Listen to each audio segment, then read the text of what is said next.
สบายดีขอเชิญท่านติดตามข่าวประจำวันของเมืองพีนจัดกองประชุมจัดตั้งปฏิบัติเวียกงานการสะสางรถของรัฐในตอนเช้าวันที่21พฤษภาคม2025อยู่ที่สโมสรเมืองพีนห้องการเงินเมืองพีนได้จัดกองประชุมจัดตั้งปฏิบัติเวียกงานการสะสางรถของรัฐ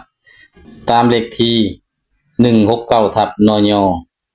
โดยให้เกียรติเข้าร่วมของท่านธรรมราชมณีวงศ์รองเลขาพรรคเมืองรองเจ้าเมืองพีนท่านคำสุขไซดาวันกรรมการพรรคเมืองหัวหน้าของการเงินเมืองพีนมีการนำเมืองหัวหน้าของการห้องหัวหน้าของการพนักงานบำนาญอ้อมข้างเมืองผู้ที่มีรถรัฐประจำตำแหน่งและภาคส่วนที่เกี่ยวข้องเข้าร่วมท่านคำสุขไซดาวันกรรมการพรรคเมืองหัวหน้าของการเงินเมืองได้ผ่านข้อตกลงของนายกรัฐมนตรีแห่งสปป.ลาวฉบับเลขที่169/นย.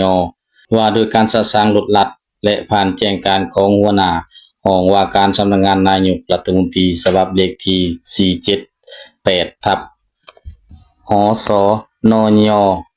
ลงวันที่21มีนาคม2025ทิศชี้นำการจัดตั้งปฏิบัติดำรัฐว่าด้วยรถของรัฐฉบับเลขที่599/ลบลงวันที่29กันยายน2021และข้อตกลงของนายกรัฐมนตรีแห่งสปป.ลาวฉบับเลขที่169/นย.ลงวันที่28ธันวาคม2023ว่าด้วยการสะสางรถของรัฐกองประชุมยังได้มีการรับฟังข้อเสนอและแลกเปลี่ยนความคิดความเห็นอย่างตรงไปตรงมา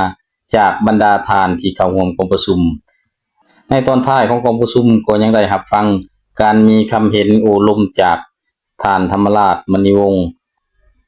ขอบใจที่ท่านให้เกียรติติดตามข่าว